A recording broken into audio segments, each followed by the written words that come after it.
Break ನಂತರ ಮಹಾ exit ಪೋಲ್ಗೆ ಮತ್ತೊಮ್ಮೆ ಸ್ವಾಗತ. ಮೋಹನ್ ವಿಶ್ವರ್ ಭಾಳ ರಾಂಗ್ ಟೈಮ್ನಲ್ಲಿ ಸ್ಟುಡಿಯೋಗೆ ಬಂದರು, ಮಾತಾಡೋಕ್ಕೆ ಇನ್ನೂ ಅವಕಾಶನೇ ಸಿಕ್ಕಿಲ್ಲ ಅವ್ರಿಗೆ. ಮೋಹನ್ ಬಂದಿರೋದು ಎಕ್ಸಿಟ್ ಪೋಲು, ರಿಸಲ್ಟ್ ಬಂದವ್ರಂಗೆ ಸಂಭ್ರಮಿಸ್ತಾ ಇದ್ದೀರಿ ನೀವು. ಅಲ್ಲ ಇರಿ ಇನ್ನೊಂದು ಸ್ವಲ್ಪ 36 ತಾಸು ಅಷ್ಟೇ. ಅಲ್ಲ ಅಜಿತ್, ನಾವು ಮೊದಲಿಂದನೂ ಹೇಳ್ತಾ ಬರ್ತಾ ಇದ್ವಿ, ಅದು ಮೋದಿಯವರಂತೂ ಅಬ್ಕಿ ಬಾರ್ 400 ಪಾರ್ ಅನ್ನೋ ಥರನೇ ಅದೊಂದು ಸ್ಲೋಗನ್ ಇಟ್ಕೊಂಡೆ ನಾವು ಚುನಾವಣೆಗೆ ಹೋಗಿದ್ವಿ. ನಮಗೆ ಗೊತ್ತಿತ್ತು ಎಕ್ಸಿಟ್ ಪೋಲ್ ಬಂದ್ಮೇಲೆ ಮತ್ತೆ ಬಂತು ನೋಡಿ ನಿಮ್ಮ ಬಾಯಲ್ಲಿ ಅಬ್ಕಿ ಬಾರ್ 400 ಪಾರ್ ಅಂತ. ಮೋದಿನೇ ಹೇಳಿದ್ರು, ನಾನು ಅದನ್ನ ವಿಪಕ್ಷಗಳನ್ನ ಹೆಂಗೆ ದಾರಿ ತಪ್ಪಿಸಿದೆ ನೋಡಿ ಅಂತ ಜುಮ್ಲಾ ರೀತಿಯಲ್ಲಿ ಹೇಳಿದೆ ಅಂತ ಮೋದಿ ಹೇಳಿದ್ರು. ಈಗ 400 ಪಾರ್ ಎಕ್ಸಿಟ್ ಪೋಲ್ ತೋರ್ಸಕತ್ಮೇಲೆ ನಾವು ಮೊದಲೇ ಹೇಳಿದ್ವಿ ಅನ್ನೋದು. ಇಲ್ಲ ಅದ್ರ ಮೇಲೆ ಫೋಕಸ್ ಮಾಡೋ ವಿರೋಧ ಪಕ್ಷಗಳು ಜಾಸ್ತಿ ಅನ್ನೋದನ್ನು ಹೇಳಿದಷ್ಟೇ ಅವರು, ಸಿಂಪಲ್ ಮೆಜಾರಿಟಿಗಿಂತ. ಮತ್ತು ಕೆಲವೊಂದು ಪ್ರಶ್ನೆಗಳು ಆಗ್ಲಿಂದ ಡಿಸ್ಕಷನಲ್ಲಿ ಬಂದಾಗ ನಾನು ಅಬ್ಸರ್ವ್ ಮಾಡಿದ್ದು, ನಟರಾಜ್ ಗೌಡರು ಉತ್ತರ ಪ್ರದೇಶದ ಬಗ್ಗೆ ಹೇಳಿದ್ರು. ಈ ಸಲ ಸರ್ಪ್ರೈಸ್ ಇರುತ್ತೆ ನಿಮ್ಗಲ್ಲಿ, ನೋಡಿ ನಾವು ಕಾಂಗ್ರೆಸ್ ಹೆಂಗೆ ಪರ್ಫಾರ್ಮ್ ಮಾಡ್ತೀವಿ ಅಂತ ಹೇಳ್ಬಿಟ್ಟು. ನೋಡಿ, ನೀವು ಉತ್ತರ ಪ್ರದೇಶನ ತಗೊಂಡ್ರೆ, ನೀವು ಇದೇ ರಾಹುಲ್ ಗಾಂಧಿಯವರು ಲಾಸ್ಟ್ ಮೂಮೆಂಟ್ವರೆಗೂ ಅಮೇಥಿನಲ್ಲಿ ನಿಂತ್ಕೊಳ್ತೀನೋ ಇಲ್ವೋ ಅನ್ನೋ ಕನ್ಫ್ಯೂಷನಲ್ಲೇ ಇದ್ರು, ಅಥವಾ ಡಿಸೈಡೇ ಮಾಡಿರಲಿಲ್ಲ ಲಿಟ್ರಲಿ. ಅಂದರೆ ರಾಯ್ಬರೇಲಿನಲ್ಲಿ ಅಲ್ಲಿ ನಿಂತ್ಕೊಂಡ್ರೆ ಸೋಲ್ತೀವಿ ಅನ್ನೋದಾಗ್ಬೋದು, ಏನಾಗ್ಬೋದು ಅವ್ರ ಮನಸ್ಸಿನಲ್ಲಿ ಇತ್ತು. ಲಾಸ್ಟ್ ಮೂಮೆಂಟಲ್ಲಿ ಹೋಗೋರು ನಾಮಿನೇಷನ್ ಫೈಲ್ ಮಾಡಿದ್ದು. ತಿರ್ಗಾ ಸೋನಿಯಾ ಗಾಂಧಿ ಅವರು ಅಷ್ಟೇ ಅಲ್ಲಿ ನಿಂತ್ಕೊಳ್ದಿರೋ ಉತ್ತರ ಪ್ರದೇಶದಲ್ಲಿ ರಾಜ್ಯಸಭೆಯಿಂದ ಹೋದ್ರು. ಒನ್ಸ್ ಅಪಾನ್ ಅ ಟೈಮ್ ನಿಮಗೆ ನೆಹರು ಕುಟುಂಬಕ್ಕೆ ಉತ್ತರ ಪ್ರದೇಶ ಒಂಥರ ತವ್ರ ಮನೆ ಇದ್ದಂಗೆ, ಎಲ್ಲ ಅಲ್ಲೇ ನಿಂತ್ಕೊಂಡು ಅಲ್ಲಿಂದನೇ ಗೆದ್ದು ಬಂದು ಪ್ರಧಾನಮಂತ್ರಿ ಆದವರು. ಇವತ್ತು ಅಂತ ಕಾಂಗ್ರೆಸ್ನ ಯುವರಾಜ ಪ್ರಧಾನಮಂತ್ರಿ ಅಭ್ಯರ್ಥಿ ಅಂತ ಬಿಂಬಿಸ್ಕೊಳ್ಳೋಂಥವ್ರೇನೆ ಲಾಸ್ಟ್ ಮೂಮೆಂಟಲ್ಲಿ ಹೋಗಿ ನಾಮಿನೇಷನ್ ಫೈಲ್ ಮಾಡ್ತಾರೆ ಅಂದರೆ ಅಲ್ಲಿಗೆ ಅರ್ಥ ಆಗುತ್ತೆ ಕಾಂಗ್ರೆಸ್ ಎಷ್ಟು ವೀಕ್ ಇದೆ ಅಲ್ಲಿ ಅಂತ ಹೇಳ್ಬಿಟ್ಟು. So that is the ground reality. ತಿರ್ಗಾ ಅಲ್ಲಿ ನಡೆದಂಥ ಅಭಿವೃದ್ಧಿಗಳಾಗ್ಬೋದು, ಕೆಲಸಗಳಾಗ್ಬೋದು. ನಾವು ಅಧಿಕಾರಕ್ಕೆ ಬಂದಮೇಲೆ ಒನ್ಸ್ ಅಪಾನ್ ಅ ಟೈಮ್ ಇತ್ತು, ನಿಮ್ಗೆ ಉತ್ತರ ಪ್ರದೇಶ ಬಿಹಾರಕ್ಕೆ ಹೋಗೋದು ಅಂದರೆ, ಅದು ಈ ಟ್ರೈನಲ್ಲಿ ಹೋಗೋದು ಅಂದರೆ ಭಯ ಬರೋದು. ಸೊ ಆ ರೀತಿ ಇತ್ತು. ಸೊ ಚಿತ್ರಣ ಬದಲಾಗಿದೆ ಅಲ್ಲಿ. ಸೊ ಕಾಂಗ್ರೆಸ್ಗೇನು ಆ ರೀತಿಯಾದಂಥ ಒಂದು ಮಹಾ ಬದಲಾವಣೆ ಏನು ಆಗೋದಿಲ್ಲ. ಮತ್ತೆ 2014ರಲ್ಲಿ 71 ಇದ್ದವ್ರು 2019ರಲ್ಲಿ 62ಕ್ಕೆ ಬಂದಿದ್ದೀರಿ. ಈ ಸಲ ಇನ್ನೂ ಕಡಿಮೆ ಆಗುತ್ತೆ ಅಂತ ಅವ್ರು ಹೇಳೋದು. ಇಲ್ಲ ಈ ಸಲ ಇನ್ನೂ ಜಾಸ್ತಿ ಬರುತ್ತೆ. ಮಿನಿಮಮ್ ಅಂದ್ರೆ 70ರಿಂದ 75 ಮಧ್ಯೆ ಬಂದೇ ಬರುತ್ತೆ ನಮ್ಮ ಸೀಟ್. ಅದರಲ್ಲಿ ನೋ ಡೌಟ್. ಉತ್ತರ ಪ್ರದೇಶದಲ್ಲಿ ನೀವು ನೋಡಿ ಗೊತ್ತಾಗುತ್ತೆ ರಿಸಲ್ಟ್ ದಿವಸ. ಮತ್ತೆ ಇನ್ನೊಂದಿತ್ತು ಬಿಜೆಪಿ ಅಂತ ಬಂದಾಗ, ನೀವು ಇನ್ನೊಂದು ವಿಷಯ ತೆಗೆದ್ರಿ. ರಾಜಸ್ಥಾನದಲ್ಲಿ ಕೆಲವು ಸೀಟ್ ಕಳ್ಕೊತಾ ಇದ್ದೀವಿ, ಲೋಕಲ್ ಆಂಟಿ ಇನ್ಕಂಬೆನ್ಸಿ ಇರ್ಬೋದು, ಹರಿಯಾಣದಲ್ಲಿ ಕೆಲವು ಸೀಟ್ ಕಳ್ಕೊತಾ ಇದೀವಿ ಅಂತೆಲ್ಲ ಹೇಳ್ಬಿಟ್ಟು, ಅದೇ ರೀತಿ ಬೇರೆ ಕಡೆ ನಾವು ಪಾಕೆಟ್ನ ಬಂದಿದ್ದೀರಿ. ಕಾಂಗ್ರೆಸ್ನವ್ರು ಗೆದ್ರೆ ರಾಹುಲ್ ಗಾಂಧಿ ಅಂತಾರೆ, ಸೋತ್ರೆ ಸ್ಥಳೀಯ ನಾಯಕತ್ವ ಕಾರಣ ಅಂತಾರೆ. ನೀವು ಹಂಗೆ ಅಂತೀರಿ. ಸೋಲ ಕಡೆ ಎಲ್ಲ local anti incumbency, local anti incumbency ಅನ್ನೋದು. ಅಲ್ಲ, ಗೆಲ್ತಾ ಇರೋಲ್ಲ ನೋಡಿ ಮೋದಿ ಹವಾ ಹೆಂಗಿದೆ, ಮೋದಿ ಹವಾ ಅಲ್ಲ ಅಜಿತ್, ಅದು ಏನೇ ವಿಶ್ಲೇಷಣೆ ಇರ್ಬೋದು. ಬಟ್ ಎಕ್ಸಿಟ್ ಪೋಲ್ ನಲ್ಲಿ ಕೆಲವೊಂದು ಸ್ಟೇಟ್ಗಳಲ್ಲಿ ಕಡಿಮೆ ಕೊಟ್ಟಿರೋದ್ರಿಂದ ಬೇರೆ ನಮ್ಮನ್ನ ಹಿಂದಿ ಸ್ಟ್ರಾಂಗ್ ಹೋಲ್ಡ್, ಹಿಂದಿ ಪಕ್ಷ ಅಂತೆಲ್ಲ ಕರಿತಿದ್ರಲ್ಲ. ಇವಾಗ ನೀವು ನೋಡಿ, ನನಗೆ ಇದು ಯಾವುದೋ ಒಂದು ಪುಸ್ತಕ ಬಂದಿತ್ತು, ಆಳ ಮತ್ತು ಅಗಲ ಅಂತ ಹೇಳ್ಬಿಟ್ಟು, RSS ನ ಆಳ ಮತ್ತು ಅಗಲ ಅಂತ. ಆ ರೀತಿ ಇವತ್ತು BJP across India, especially south ಇಂಡಿಯಾನಲ್ಲಿ ಹಾಕಿದಂಥ ಎಫರ್ಟ್ ಕಳೆದ 10 ವರ್ಷಗಳಲ್ಲಿ ನಿಮಗೆ ಅದು ತಮಿಳ್ನಾಡು ಆಗ್ಬೋದು, ವೋಟ್ ಶೇರ್ ಜಾಸ್ತಿ ಆಗ್ತಿದೆ, ಸೀಟ್ ಕನ್ವರ್ಷನ್ ಕಡಿಮೆ ಆಗ್ಬೋದು. ಬಟ್ ತೆಲಂಗಾಣ ನಮಗೆ ಪ್ಲಸ್ ಪಾಯಿಂಟ್ ಈ ಸಲ. ನಮಗೆ ಕಡಿಮೆ ಅಂದ್ರೆ 10ರಿಂದ 12 ಸೀಟ್ ಬರುತ್ತೆ ಅಂದ್ಬಿಟ್ಟು ಎಕ್ಸಿಟ್ ಪೋಲ್ಗಳು ಹೇಳ್ತಾ ಇದ್ದಾವೆ. ನಮ್ಮ ಇಂಟರ್ನಲ್ ಸರ್ವೇನು ಅದನ್ನೇ ಹೇಳ್ತಾ ಇದ್ದಾವೆ. ತಿರ್ಗಾ ಆಂಧ್ರ ಪ್ರದೇಶದಲ್ಲೂ ಅಷ್ಟೇ 3-4 ಸೀಟ್ ಬರುತ್ತೆ ಅಂತ ಹೇಳ್ತಾ ಇದೆ. ಜೊತೆಗೆ ಒಡಿಸ್ಸಾ, ಇದು ನಿನ್ನೆ ಮೊನ್ನೆ ಎಫರ್ಟ್ ಅಲ್ಲ, ಇದು ಕಳೆದ ಒಂದು 8-10 ವರ್ಷದಿಂದ ನನಗೆ ಪರ್ಸನಲಿ ಗೊತ್ತಿರುವಂತೆ ಸ್ಪೆಸಿಫಿಕ್ ಫೋಕಸ್ ಮಾಡಿದಂಥ ಸ್ಟೇಟ್ ಅದು ಒಡಿಸ್ಸಾ. ಅಸೆಂಬ್ಲಿಗೂ ಆಗ್ಬೋದು, MP ಚುನಾವಣೆಗೂ ಆಗ್ಬೋದು 8-10 ವರ್ಷದಿಂದ. ಬಿಕಾಸ್ ನಾನು ಕೆಲವೊಂದಷ್ಟು ನಮ್ಮ ಟೀಮ್ಗಳ ಜೊತೆ ನಾನು ಕೋಆರ್ಡಿನೇಟ್ ಮಾಡ್ಬೇಕಾದ್ರೆ ಕೆಲವೊಂದು ವಿಷಯಗಳನ್ನೆಲ್ಲ ಹೇಳ್ತಾ ಇದ್ರು ಅವರು, ಯಾವ ರೀತಿ ಫೋಕಸ್ ಮಾಡ್ತಾ ಇದ್ದಾರೆ ಪರ್ಟಿಕ್ಯುಲರ್ ಸ್ಟೇಟ್ನ ಅಂತ ಹೇಳ್ಬಿಟ್ಟು. ಸೊ ಇವತ್ತು ಬಿಜೆಪಿ ನಿಮಗೆ ಇಡೀ ದೇಶದಲ್ಲಿ ಎಲ್ಲಾ ರಾಜ್ಯಗಳಲ್ಲೂ, ಈ ಕಾಂಗ್ರೆಸ್ ಅವ್ರು ಕರಿತಿದ್ರಲ್ಲ, ತಿರ್ಗಾ ಒಂದಷ್ಟು ಜನ ಅದು ಹಿಂದಿ ರಾಜ್ಯಗಳಲ್ಲಿ ಮಾತ್ರ, ಸೌತ್ ಇಂಡಿಯಾದಲ್ಲಿ ಬರೋದೇ ಇಲ್ಲ ಬಿಜೆಪಿ, ಸೌತ್ ಅವ್ರು ಅಕ್ಸೆಪ್ಟ್ ಮಾಡ್ಕೊಳ್ಳಲ್ಲ, ಅದೆಲ್ಲ ಸುಳ್ಳು. ಜನಕ್ಕೆ ಗೊತ್ತು ಮೋದಿ ಅವರ ಅಭಿವೃದ್ಧಿ, ಬಿಜೆಪಿ ಅಭಿವೃದ್ಧಿ ಕಾರ್ಯ ಸೌತ್ ಅಕ್ಸೆಪ್ಟ್. ನಟರಾಜ್ ಗೌಡ್ರೆ 2 ಪಾಯಿಂಟ್ 30 ಸೆಕೆಂಡ್ ಸಾರಿ ಮುಗಿದೇ ಹೋಗುತ್ತೆ, ಟೈಮೇ ಮುಗಿದ. ಕರ್ನಾಟಕ ರಾಹುಲ್ ಗಾಂಧಿ ಅವ್ರದ್ದೊಂದು ಘೋಷಣೆ ಇತ್ತು, ಏನದು ದಕ್ಷಿಣ ಮೇ ಸಾಫ್ ಉತ್ತರ ಮೇ ಹಾಫ್ ಅಂತ. ದಕ್ಷಿಣ ಭಾರತ ಪೂರ್ತಿಯಾಗಿ ಸಾಫ್ ಆಗ್ಬಿಡುತ್ತೆ, ಉತ್ತರ ಭಾರತ ಅರ್ಧ ಆಗುತ್ತೆ ಬಿಜೆಪಿ ಅಂತ.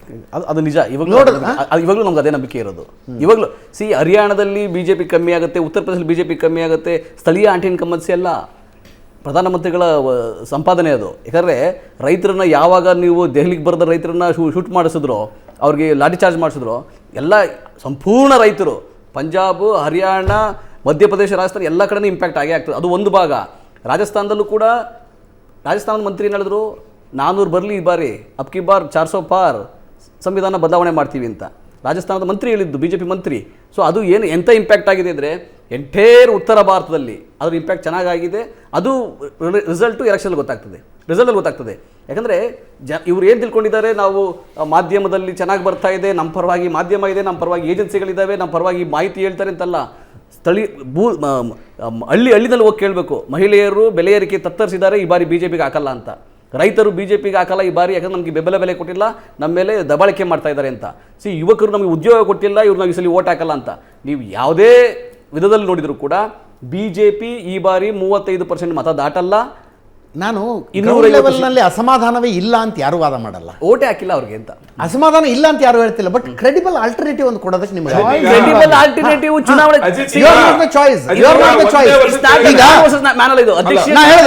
ಯಾರೋ ನಿರುದ್ಯೋಗದಿಂದ ಬೇಸತ್ತು ಬಸವಳಿದ ಯುವಕನೊಬ್ಬ ಅಯ್ಯೋ ನನಗೆ ಮೋದಿ ಉದ್ಯೋಗ ಕೊಡ್ತಾ ಇಲ್ಲ ಅಂದ್ರೆ ಯಾರು ಕೊಡಬಹುದು ಅಂತ ನೋಡಿದ್ರೆ ಯಾರಿದ್ದಾರೆ ಮುಂದೆ ಕೊಡಬಲ್ಲಂಥವ್ರು ಯಾರಿದ್ದಾರೆ? ಇಂಡಿಯಾ ಮೈತ್ರಿಕೂಟ ಅದೇ ಆಲ್ಟರ್ನೇಟಿವ್. ಇದು ಏನಂದ್ರೆ ಅಧ್ಯಕ್ಷೀಯ ಮಾದರಿ ಚುನಾವಣೆ ಅಲ್ವಲ್ಲ, ಇದು ಇನ್ನೂ ಸಂಸದೀಯ ಪ್ರಜಾಪ್ರಭುತ್ವ ಇದೆ.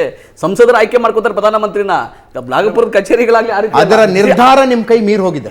ಖಂಡಿತ ಜನ ನಿರ್ಧಾರ ನಿಮ್ ಕೈ ಮೀರಿ ಹೋಗಿದೆ. ಇದು ಅಧ್ಯಕ್ಷೀಯ ಮಾದರಿಯಲ್ಲಿ ನಡೆಯಬೇಕಾದ ಚುನಾವಣೆಯ ಅಥವಾ ಕ್ಷೇತ್ರದಲ್ಲಿ ನಡೆಯಬೇಕಾದ ಚುನಾವಣೆಯ ಅನ್ನುವ ನರೇಟಿವ್ ಬಿಲ್ಡ್ ಮಾಡುವ ಇಲ್ಲ ಕೆಪಾಸಿಟಿ ನೀವು ಕಳ್ಕೊಂಡಿದ್ದೀರಿ. ಕೆಪಾಸಿಟಿ ಇಲ್ಲ.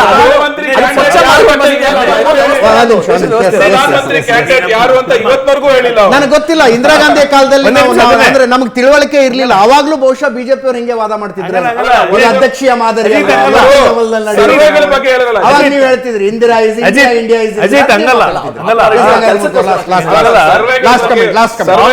ಕಾಂಗ್ರೆಸ್ ಅವರ ಬಾಯಲ್ಲಿ ಸಂಸದೀಯ ಚುನಾವಣೆ, ಅಧ್ಯಕ್ಷೀಯ ಚುನಾವಣೆ ಈ ತರದ ಮಾತಾಡೋ ಪರಿಸ್ಥಿತಿ ಬಂದಿದ್ದಾರೆ ಕಾಂಗ್ರೆಸ್. ಬಟ್ ಒಂದೇನು ಗೊತ್ತಾ, ಈ ಎಂಟೈರ್ ಭಾರತ ದೇಶದ ಚುನಾವಣೆಯಲ್ಲಿ ಕಂಡಿದ್ದು ಕಾಂಗ್ರೆಸ್ ನಡ್ಕೊಂಡಿದ್ದ ರೀತಿ ಅಂದರೆ ಇದು ದೇಶದ ಚುನಾವಣೆ ಅಂತ ನಡೆಸಲೇ ಇಲ್ಲ ಇವರು. ಕರ್ನಾಟಕದಲ್ಲೇ ಉದಾಹರಣೆ ತಗೊಂಡ್ರೆ ಬೆಳಗ್ಗೆ ಎದ್ರೆ ಗ್ಯಾರಂಟಿ ಮತ್ತೊಂದು ಬಗ್ಗೆನೇ ಮಾತಾಡ್ತಿದ್ರೆ ಹೊರತು ನೀವು ಹೇಳ್ದಾಗೆ ಮೋದಿ ಅವರಿಗೆ ಆಲ್ಟರ್ನೇಟ್ ಯಾರು ಅಂದ್ರೆ ಗ್ಯಾರಂಟಿ ಅಂತ ಹೇಳ್ತಿದ್ರೆ ಹೊರತು ಗ್ಯಾರಂಟಿ ಅಂತ ಹೇಳ್ತಿದ್ರೆ ಹೊರತು ಆಲ್ಟರ್ನೇಟ್ ರಾಹುಲ್ ಗಾಂಧಿ ಕರ್ನಾಟಕಕ್ಕೆ ಎಷ್ಟು ಸಭೆಗೆ ಬಂದ್ರು?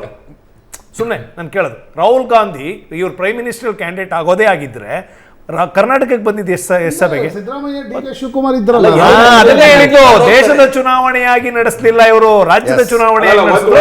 ಅದರ ಪರಿಣಾಮ ಅಷ್ಟೇ. ಈಗ ಸರ್ವೆಗಳ ಬಗ್ಗೆ ಮಾತಾಡ್ತಾರಲ್ಲ, ಮಾಧ್ಯಮಗಳ ಬಗ್ಗೆ ಇಂಡಿಯಾ ಟುಡೇ ಆಕ್ಸಿಸ್ ತುಂಬಾ ಮಾತಾಡೋದಿದೆ,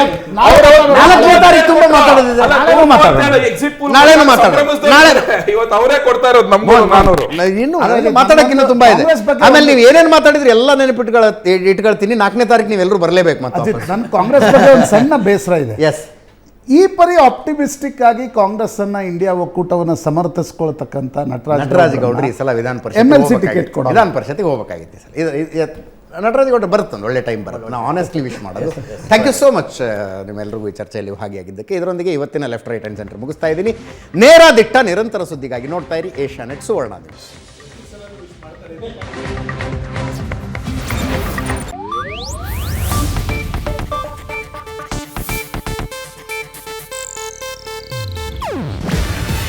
ಇದು ಏಷ್ಯಾನೆಟ್ ನ್ಯೂಸ್ ನೆಟ್ವರ್ಕ್ ಪ್ರಸ್ತುತಿ. ನೀವು ನೋಡ್ತಿದ್ದೀರಾ ಏಷ್ಯಾನೆಟ್ ಸುವರ್ಣ ನ್ಯೂಸ್.